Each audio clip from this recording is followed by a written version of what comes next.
I mention a lot about at least attempting to be fair, and I mean really, honestly attempting to be fair to the teams I cover.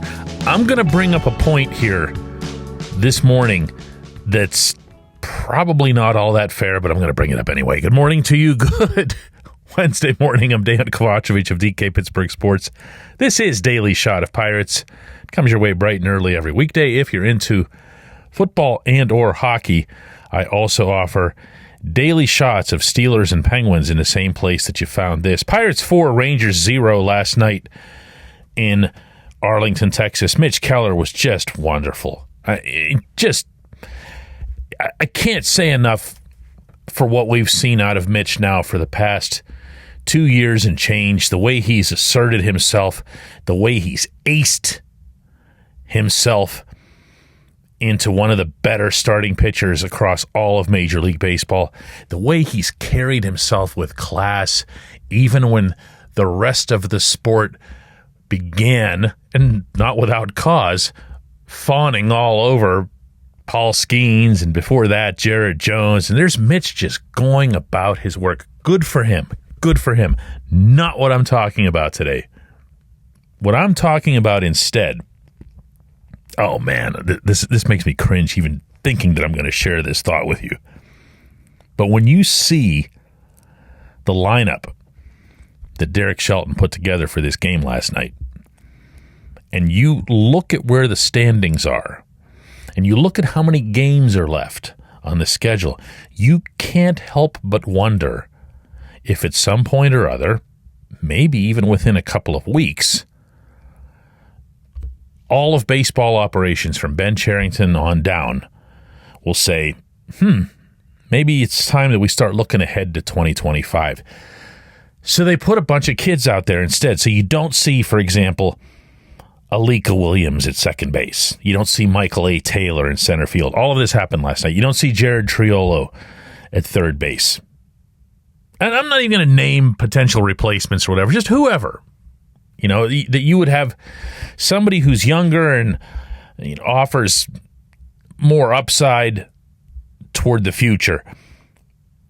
And maybe within that, you have Cherington putting forth the equivalent of, what's the word I'm looking for here? Because none of this is going to be fair, so I might as well just say it. The equivalent of a ruse, where you say, listen, we're going to tell everybody that's it.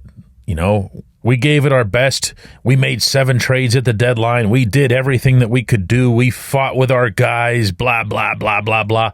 And then you get to September, and we're just going to start looking ahead to next year because we believe in our future. We believe it's bright. We believe in our system, blah, blah, blah, blah, blah.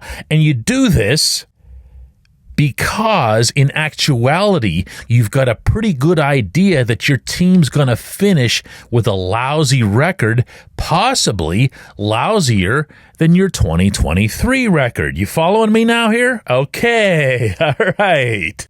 Hey, don't say I didn't warn you, all right? Because you know and I know that the safest, most rudimentary way to judge any season is to just look at the record. That's all. Look at the record.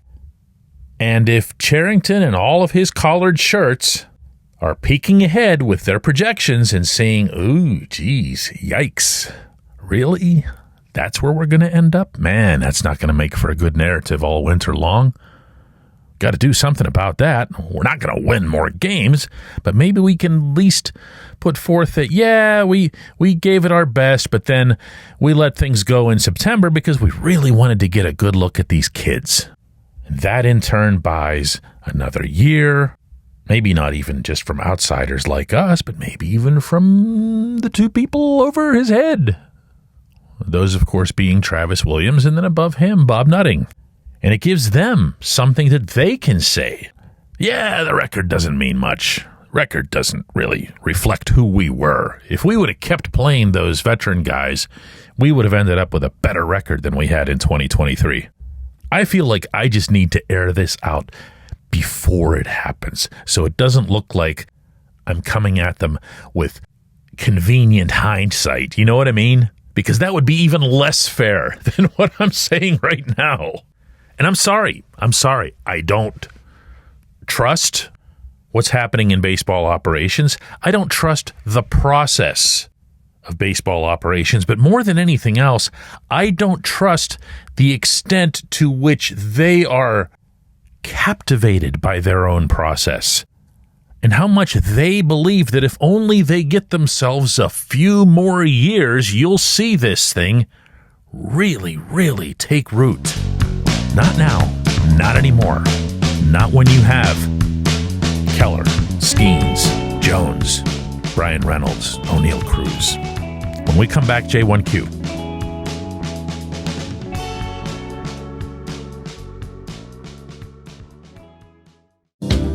This portion of Daily Shot of Pirates is brought to you by our friends at North Shore Tavern, that's directly across Federal Street from PNC Park. It's home of Steak on a Stone, an eating experience, underscoring the word experience. The steak is brought to you partially cooked on an 800-degree stone, and you do the rest. It's a ton of fun, it's a great meal, and it's a baseball atmosphere like no other in Pittsburgh. North Shore Tavern, right across Federal Street from PNC Park. It's Gun Storage Check Week. Help prevent unwanted access to your firearms. No one wants their unsecured gun to be used in an accident, a suicide, or a crime. Use lockboxes, safes, and locks to secure your firearms. Learn more at gunstoragecheck.org. That's gunstoragecheck.org. Brought to you by NSSF, the Firearm Industry Trade Association.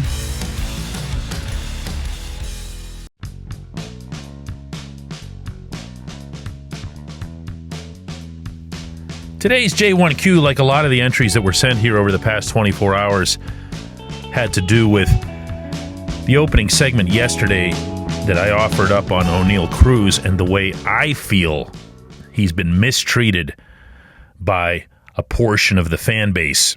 How I feel he's been branded, really, as some sort of successor to Starling Marte in the prototypical Latin American who does dumb things, can't speak the language, and other worse things, even if it's just as a subtext to what's actually seen on the field.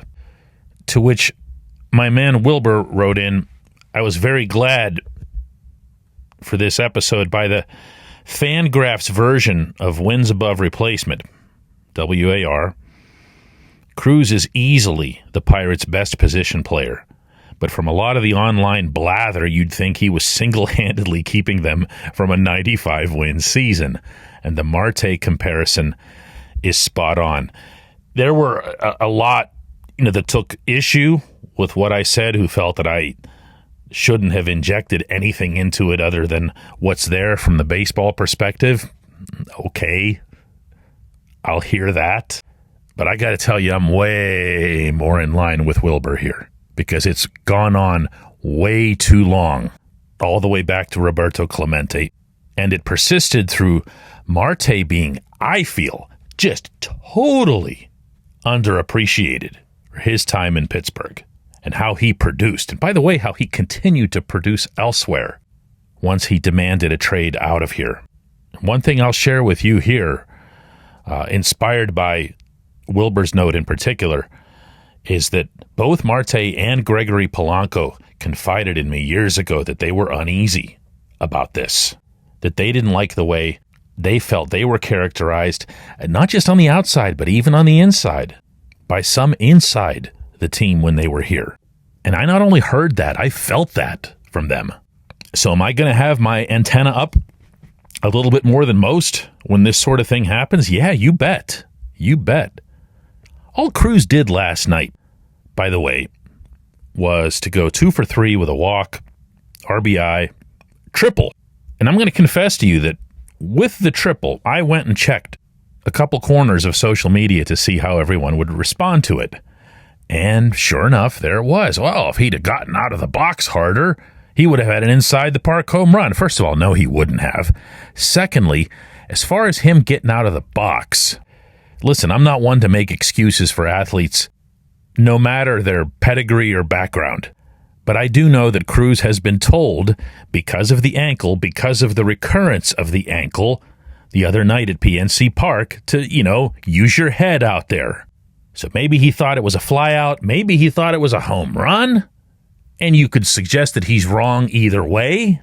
But to watch that big moment in that game last night and have that be the thing that crosses your mind, and then to complain to me that you think I'm being unfair about how you're being unfair about this kid?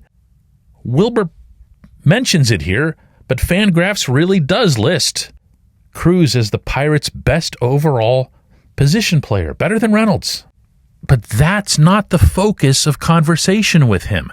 And that's a point that Wilbur additionally brought up that I should have made more vociferously yesterday. It's not that you can't criticize him, or that you can't criticize him because he's Latin American or because of his skin color or whatever. That's preposterous. I do it. I criticize Cruz. The point is, that's the actual emphasis. That's the priority of what gets talked about. If you mention Cruz to just a casual Pirates fan, there's a really, really good chance that the first thing they're going to come back at you with is a throwing error or a lapse on a pop-up.